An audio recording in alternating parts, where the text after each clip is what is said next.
με το Μάνο μάθε μου. Μάνο μάθε μου πώς να φάω πίτσα χωρίς τύψεις. Μη φας πίτσα.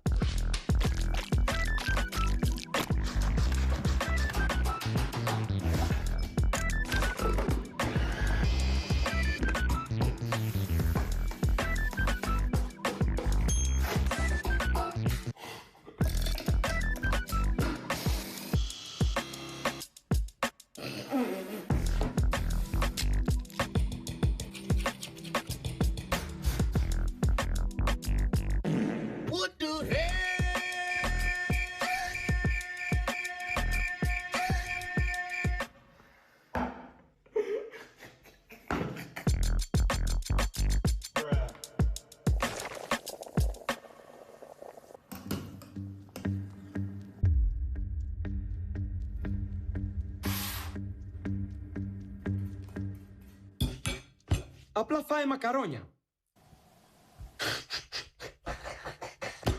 Είμαι εδώ και 2 ώρες και προσπαθώ να φτιάξω μακαρόνια από πίτσα. Μαλάκα το έκανα όμως. Τι είναι αυτό? Μακαρόνι.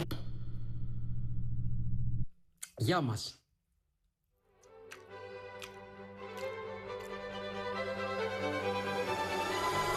Ωπα ρε μάλλον. Όχι. Bro, the fuck?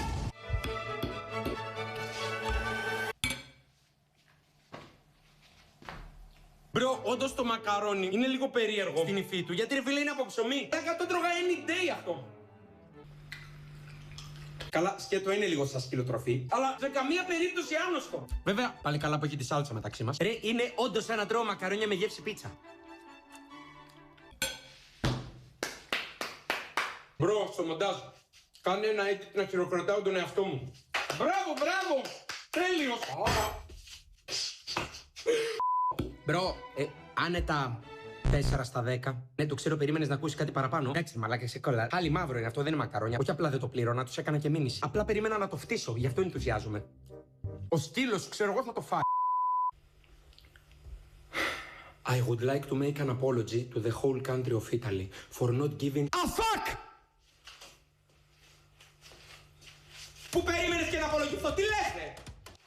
Επόμενο! Μάνο, μάθε μου πώς να χέζω. Ρε φίλε, ώρες μου κάνετε κάτι ερωτήσεις. Δηλαδή, εδώ σας λέω ξέρω να κάνω τα πάντα και κοίτα τι με ρωτάτε. Τι φάση, δεν σας έμαθαν ούτε τα βασικά οι γονείς σας. Τώρα όντως, πώς να χέζεις.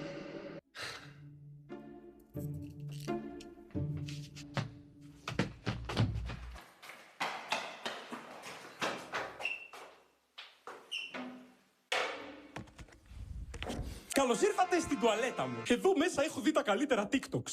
Όποιος βλέπει αυτή τη στιγμή το βίντεο καθώς χέζει να κάνει ένα like. Τι like ρε! Να πάει στο διάλο! Είναι δυνατόν! Έχετε στο χέσιμο! Anyway, αυτή εδώ είναι η χέστρα μου. Και σήμερα θα σας κάνω ένα mini tutorial για το πώς να χέζετε. Ρίξε το intro. Είμαι μάστορας και φτιαχνώ τα πάντα, ναι. Όνε στο πι και φι. Όνε είμαι μάστορας και θα φτιάξω μέχρι και της μάνας το μου μανική.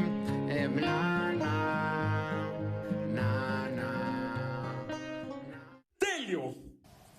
Όπως μπορείτε ξεκάθαρα να δείτε, η χέστρα έχει το σχήμα καθίσματος, σαν καρέκλα. Άρα λοιπόν, αν θες να χέσεις, τι πρέπει να κάνεις σε μια χέστρα που μοιάζει με κάθισμα? Απλά κάθεσαι. Μάνο, μάθε μου να περπατάω στο ταβάνι. Κάτσε, τι εννοείς να στο μάθω? Δεν περπατάς ήδη στο ταβάνι?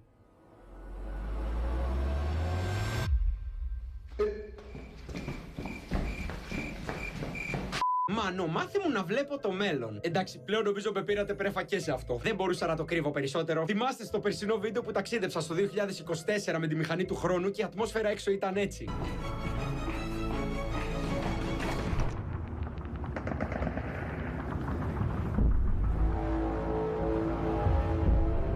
Και τι έγινε αρχές φέτος στην Αθήνα? Εντάξει, δεν μπορούσα να το κρύψω περισσότερο, ρε φίλε, αλλά όντως βλέπω το μέλλον. Και η αλήθεια είναι ότι είναι τόσο εύκολο, ρε φίλε, που μπορεί να το κάνει ο καθένας στο σπίτι του αυτή τη στιγμή. Αρκεί μόνο να κάτσεις σε μια βολική θέση και να αρχίζεις να το βλέπεις. Κοίτα το βαθιά. Όσο πιο συγκεντρωμένα μπορείς. Με όλη σου την προσοχή. Παρατήρησε το πώς είναι. Το πώς βιώνεις. Το πώς αισθάνεσαι. Ρε Μάνο, μισό λίγο. Τι έγινε πάλι? Ναι, το ξέρω, συγγνώμη που σε ενοχλώ συνέχεια, αλλά η ερώτηση ήταν πώς να βλέπεις το μέλλον. Το βλέπω. Μα αυτό είναι πεπόνι. Ναι. Βλέπω το μέλλον. Θέλω να πεθάνω. Μάνο, μάθε μου πώς να απολύω έναν εργαζόμενο χωρίς να νιώθω άσχημα. Πω, μου βάζεις δύσκολο τώρα. Αυτό είναι η αλήθεια ότι είναι ένα skill που μου πήρε πολλά χρόνια να μάθω σε όλη μου την πορεία σαν μεγαλοεπιχειρηματίας. Η αλήθεια είναι ότι είμαι πολύ κατά του να απολύεις έναν εργαζόμενο. Ειδικά άμα δεν έχεις κάποιον πολύ σοβαρό λόγο για να το κάνεις και δεν τον έχεις έστω προειδοποιήσει. Στην Ελλάδα, βέβαια, πολλές φορές η απόδοση των εργαζομένων δεν είναι καν ο κύριος λόγος των απολύσεων. Όπως όλοι ξέρουμε, η οικονομία της Ελλάδας πηγαίνει κατά διαόλου. Με αποτέλεσμα προφανώς αυτό να έχει αντίκτυπο και στις ελληνικές επιχειρήσεις. Οπότε πολλοί αναγκάζονται να κάνουν και περικοπές στους εργαζομένους τους ώστε να μπορέσουν να επιβιώσουν και οικονομικά. Στενάχωρο το ξέρω, αλλά είναι και η πραγματικότητα. Και μπορείτε να καταλάβετε πόσο αμήχανο και δύσκολο μπορεί να γίνει το να πρέπει ξαφνικά να απολύσεις έναν άνθρωπο από τη δουλειά του. Η συμβουλή μου, βέβαια, με βάση την εμπειρία μου, είναι πολύ απλή. Απλά μην του το πεις ομά. Φρόντισε να του το φέρεις όσο πιο ομαλά, όσο πιο ευγενικά γίνεται, ώστε να μην το σοκάρεις και το στεναχωρήσεις. Παρακαλώ. Καλησπέρα, αφεντικό. Με φωνάξατε? Καλησπέρα, Γιώργο. Ναι, παίρνα μέσα. Ναι. Κάτσε εδώ, βολέψου μου, να σου βγάλω και ένα χυμούλι να σερβιριστεί. Ευχαριστώ πολύ. Ορίστε, ο χυμούλης σου και το ποτηράκι σου. Και για πες μου εσύ, πώς είσαι? Όλα καλά, εντάξει. Είναι λίγο δύσκολο οικονομικά αυτόν τον καιρό. Πριν μια εβδομάδα πήρα και το καινούριο μου σπίτι με δάνειο, οπότε έχουμε λίγο τρεξίματα. Η γυναίκα μου επίσης είναι έγκυος στο πρώτο μας παιδί μετά από τόσο καιρό προσπάθειας που καταλαβαίνετε τώρα. Η γυναίκα είναι μες στα νεύρα, τα έξοδα της εγκυμοσύνης είναι άπειρα, αλλά μη παραπονιέμαι. Μια χαρά την παλεύω, ξέρετε. Δουλίτσα που λέμε να υπάρχει και όλα τα άλλα. Ναι. Εσείς για πείτε μου, τι ήθελατε σήμερα από μένα? Λοιπόν, Γιώργο, ξέρεις πόσο σε εκτιμάω και είσαι ένας άριστος εργαζόμενος για την εταιρεία μας. Πραγματικά δεν είχα ποτέ παράπονο από σένα και έλεγα πάντα τα καλύτερα. Σας ευχαριστώ πολύ, αλλά γιατί τα λέτε τώρα όλα αυτά? Πείτε μου τι είναι αυτό που νομίζω. Κοίτα, Γιώργο. Θα πάρω αύξηση! Όχι. 1000 ευχαριστώ, διότι. Όχι, Γιώργο, δεν το περίμενα καθόλου αυτό σήμερα. Γιώργο, άκουσέ με! Ναι, με συγχωρείτε. Δεν σου είπα ότι θα πάρεις αύξηση. Ίσα-ίσα για άλλο λόγο σε έφερα εδώ. Γιατί τότε? Κοίτα, Γιώργο, δεν υπάρχει εύκολος τρόπος να σου το πω αυτό, αλλά ήρθε δυστυχώς η ώρα να χωρίσουν οι δρόμοι μας. Τι εννοείτε? Αυτό που κατάλαβες. Μη μου πείτε ότι θα χωρίσουν τον δρόμο στην πόλη μας. Όχι. Μα καλά είναι εντελώς. Γιώργο. Αφού κάναν το ίδιο Όχι, στο περιφερειακό Γιώργο. της Αθήνας και τα πράγματα χειροτέρευσαν. Πάνε καλά. Γιώργο, όχι τους δρόμους της πόλης, μιλάω για εδώ τους δικούς μας της εταιρείας. Τι, εδώ στο στενάκι μπροστά θα χωρίσουν τον δρόμο? Για ποιο λόγο? Και εμείς βασικά μετά που θα παρκέρνουμε, κύριε Μανολόπουλε. Ρε Γιώργο, γιατί μου το κάνεις δύσκολο, ρε αγόρι μου? Ποιο? Δεν μιλάω κυριολεκτικά για τον δρόμο, για τη δουλειά μας μιλάω. Ναι, τι? Ρε εσύ, Γιώργο, επειδή είσαι καλό παιδί, δεν ήθελα να σου το πω απότομα και να σε στεναχωρήσω, αλλά νομίζω πως ήρθε η ώρα να σταματήσεις να εργάζεσαι για μας. Να σταματήσω? Ναι. Οπα, για την άδεια μιλάμε. Γιατί να ξέρετε με τον Γιάννη, τα έχουμε υπερκανονίσει, μην ανησυχείτε καθόλου. 19 με 25 Αυγούστου παίρνει αυτός Γιώργο. και απευθείας την επόμενη μέρα. 26 με 1 Σεπτεμβρίου Γιώργο. παίρνω εγώ. Γιατί παίρνει και η γυναίκα μου, καταλαβαίνετε Γιώργο. τώρα. Θέλουμε και να αποφύγουμε τον πολύ καύσωνα. Δεν θέλουμε να πάμε στο Γιώργο. 15 τώρα διακοπές. Γιώργο. Είναι και έγκυος η γυναίκα, καταλαβαίνετε. Γιώργο! Ρε αγόρι μου καλό, ηρέμησε λίγο γιατί πρέπει να σου μιλήσω. Πιες λίγο χυμοχαλάρωση και άκουσέ Ναι. με. Θα σου το πω στα ίσα διότι με πλάγιο τρόπο απλά δεν καταλαβαίνεις. Σε ευχαριστώ για όλα αυτά τα χρόνια που δουλεύεις για την εταιρεία μας. Όμως αυτή η συνεργασία λύγει σήμερα. Σοβαρά τώρα! Μα εδώ λέει ότι λύγει σε ένα δίμηνο. Για το χυμό δεν μιλάτε? Το χυμό. Ναι, το χυμό τη συνεργασία. Είναι και η αγαπημένη μου μάρκα χυμών. Να ξέρετε, δεν έχει λήξει, έχει κανένα δίμηνο ακόμη. Και γενικά δηλαδή για τη συνεργασία πάντα το έλεγαν ότι δεν λύγει όσο συχνά λύγουν οι άλλοι χυμοί τη αγορά. Δηλαδή, τι να σου πω, και 1-2 εβδομάδες να το πιεις αφού περάσει η ημερομηνία λήξη, μια χαρά πίνεται. Γι' αυτό τρόμαξα και εγώ λέω: μην πάθω καμιά τροφή και δηλητηρία στρίφιλε τώρα που έχω άγγιο τη γυναίκα μου. Έχω τα έτοιμα μου εντάξει στα σπίτι και πάω κάτι να τα κάνει αυτά. Απολύεσαι, ρε καριόλι! Απολύομαι! Ναι, ρε μαλακά! Απολύεσαι! Και εσύ, και η γυναίκα σου, και το παιδί σου το αγέννητο, και όλοι απολύεστε! Τι είναι αυτό? Καθρεφτάκι!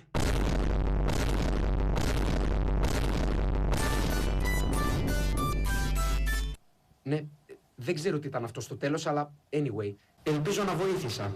Επόμενο. Μάνο, μάθε μου πώς να φτιάξω μία βόμβα υδρογόνου ή ένα τόστ. Ό,τι θες εσύ. Α, ωραία ρε. Παρόμοια πράγματα ρε παιδί μου. Ευχαριστώ για την επιλογή, μπρο. Δεν ξέρω τι να διαλέξω.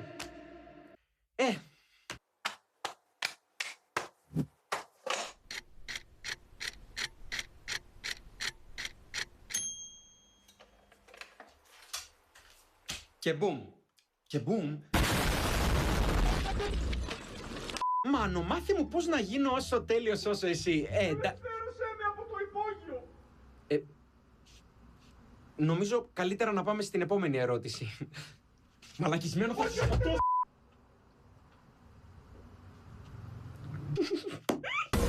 Μάνο, μάθε μου πώς να βγάλω λεφτά από το 0. Όλοι συνήθως σου λένε σαν boomers. Δεν υπάρχει γρήγορος τρόπος να βγάλεις λεφτά. Πρέπει να δουλέψεις σκληρά. Δεν μπορείς να γίνεις πλούσιος σε μια νύχτα. Γελάω, μπρο. Θα σας δείξω μια ακραία τεχνική τώρα. Και θα βγάλεις όντως λεφτά από το 0 και λειτουργεί και μέσα σε λίγα λεπτά. Βέβαια, εντάξει, όλοι που βλέπετε αυτή τη στιγμή το βίντεο δεν είστε εντελώς στο 0. Δεν εντάξει, με βλέπετε από την άνεση του σπιτιού σας, με το κινητάκι σας, ή στην TV σας, ή στον υπολογιστή σας. Δεν το λες και 0 αυτό, ρε παιδί μου. Κατάλαβες. Άλλωστε, δεν είναι τυχαίο που και οι πιο πλούσιοι άνθρωποι στον κόσμο ξεκίνησαν εντελώς από το 0. Όπως ο Bill Gates ή ο Jeff Bezos. Οπότε για αρχή πρέπει και εμείς να πάμε στο 0. Και πώς θα πάμε στο 0? Με τα πόδια.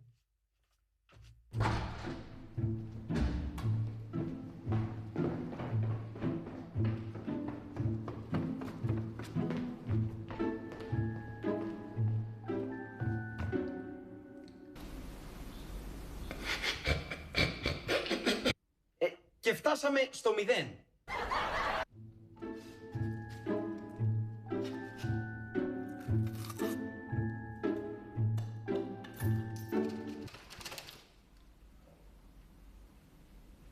Και έβγαλες λεφτά από το 0. Καλά, δεν έγινες και πλούσιος, είναι η αλήθεια. 22 και 60. Αυτά με το ζόρι φτάνουν για μια μπουγάτσα, ένα κακάο και το λογαριασμό της ίδρυυσης μετά που πρέπει να πας τουαλέτα. Μήπως να το κόψουμε στο μοντάζ αυτό. Επόμενο. Μάνο, μάθε μου πώς να μπω μες στο σπίτι σου. Τι εννοείς πώς να μπεις μες στο σπίτι μου? Έλα, εντάξει, άκυρο, μπήκα. Ποιος είσαι εσύ? Όχι. Μην ανησυχείς. Είμαι subscriber, δεν θέλω να σου κάνω κακό. Απλά ήθελα να βγάλουμε μια φωτογραφία και επειδή ξέρω ότι δεν βγαίνεις συχνά από το σπίτι σου, είπα να έρθω εγώ σπίτι σου. Να βγάλουμε? Όχι.